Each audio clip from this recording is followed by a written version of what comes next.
بسم الله الرحمن الرحيم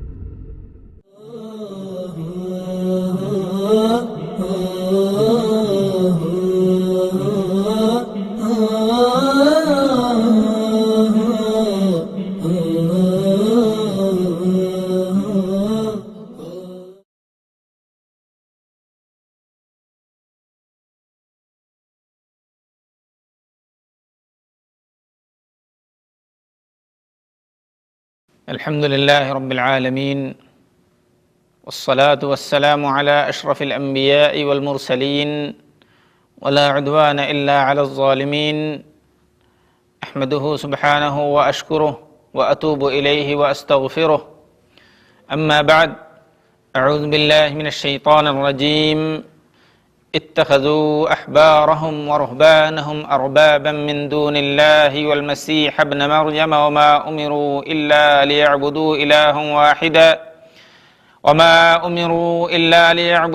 إلها واحدا لا إله إلا هو سبحانه عما يشركون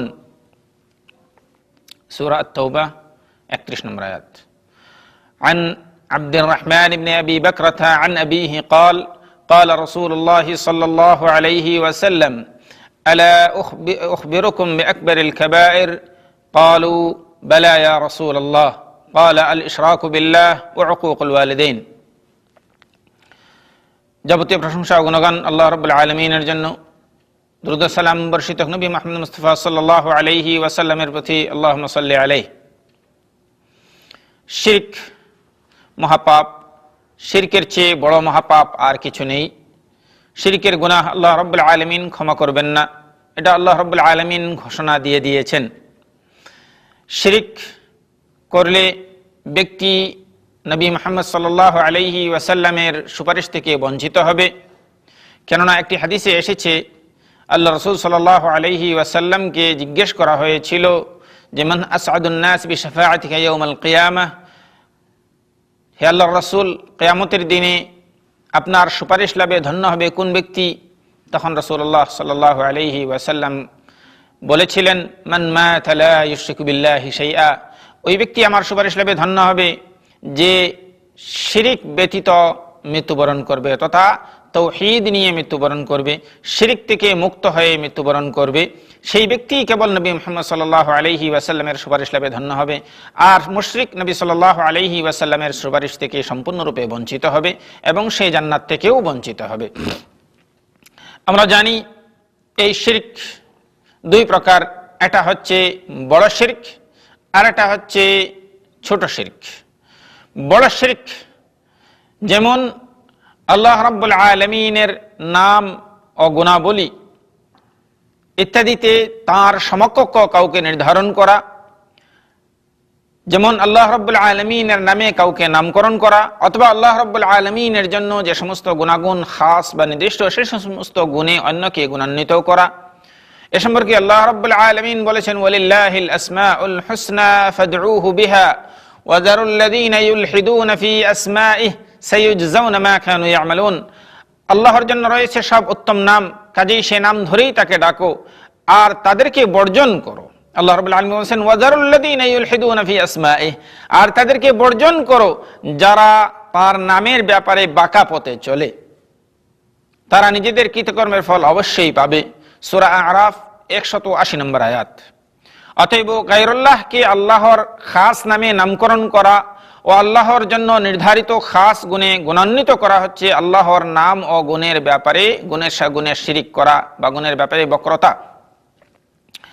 বড় শিরকের আরো কিছু বিষয় হলো, যেমন আল্লাহর ইবাদতে অন্যকে সমকক্ষ নির্ধারণ করা, যেমন চন্দ্র, সূর্য অথবা কোনো নবী, কোনো ফেরেশতা, কোনো অলি কারো ইবাদত করা বা কারো নৈকট্য অর্জনের চেষ্টা করা।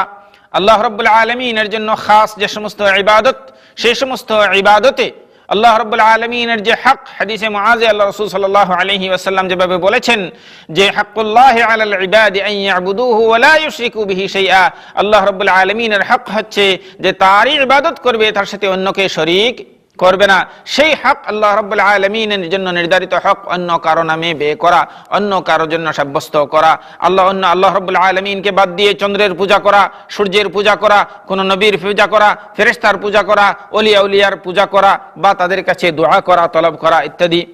কঠিন বিপদে পড়ে এসবের কোনো কিছুর নিকট উদ্ধার প্রার্থনা করা, যেটাকে বলা হয় ইস্তিগাসা অথবা ইস্তেআনা, সাহায্য চাওয়া, কষ্ট দূর করার দোয়া করা, অথবা কোনো অসুবিধা লাভের জন্য তাদের সাহায্য চাওয়া, মৃতের নিকট দোয়া করা অথবা অনুপস্থিত কোনো ব্যক্তির কাছে সাহায্য চাওয়া ইত্যাদি যেসব ব্যাপার আল্লাহ সুবহানাহু ওয়া তাআলার জন্য খাস, সেসব ব্যাপারে অন্যকে তার সাথে শরীক করা, এসবই গায়রুল্লাহর ইবাদত এবং আল্লাহর সাথে শরীক করা।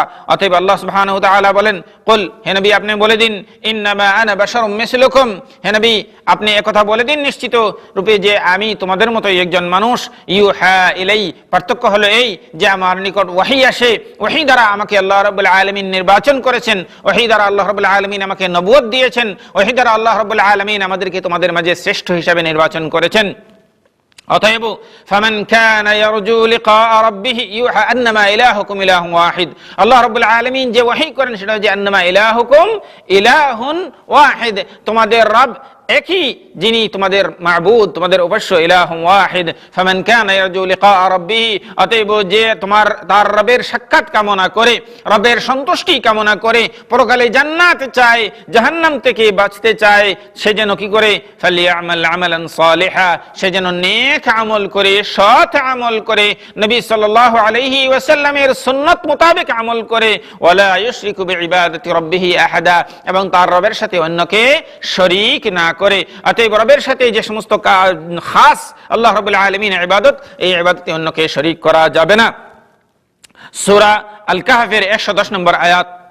অথবা আল্লাহ রাব্বুল আলামিনের জন্য যে সমস্ত খাস বিধিবিধান যা আল্লাহ রাব্বুল আলামিন তার রুবুবিয়্যতের জালালিয়ত এবং রুবুবিয়্যতের অন্তর্ভুক্ত, রুবুবিয়্যতের গুণ আলহামদুলিল্লাহি রাব্বিল আলামিন, সেই রুবুবিয়্যতের যে সমস্ত কর্মগুলো, সেই কর্মে অন্যকে সমকক্ষ নির্ধারণ করা, যেমন আল্লাহ রাব্বুল আলামিনের বিধানকে বাদ দিয়ে গায়রুল্লাহর বিধান প্রচলন করা, আল্লাহ রাব্বুল আলামিনের বিধানকে বাদ দিয়ে গায়রুল্লাহর বিধানকে উত্তম মনে করা, আল্লাহ রাব্বুল আলামিনের বিধানকে বাদ দিয়ে গায়রুল্লাহ প্রবর্তিত বিধান অনুযায়ী নিজের জীবনকে পরিচালনা করা, রাষ্ট্রকে পরিচালনা করা। হ্যাঁ, যে সমস্ত বিধানগুলো সময়ের উপযোগী, যা আপনার আল্লাহ রাব্বুল আলামিনের বিধানের সাথে সাংঘর্ষিক নয়, সময়ের আলোকে সেই সমস্ত বিধানগুলো পরামর্শের আলোকে সেগুলো মেনে নেওয়া যেতে পারে। কিন্তু আল্লাহ রাব্বুল আলামিনের বিধানের সাথে যা সাংঘর্ষিক, আল্লাহ রাব্বুল আলামিনের যা বিধান সুন্নাত যা আল্লাহ রাব্বুল আলামিন জারি করে দিয়েছেন, যা কষ্টিন কালেও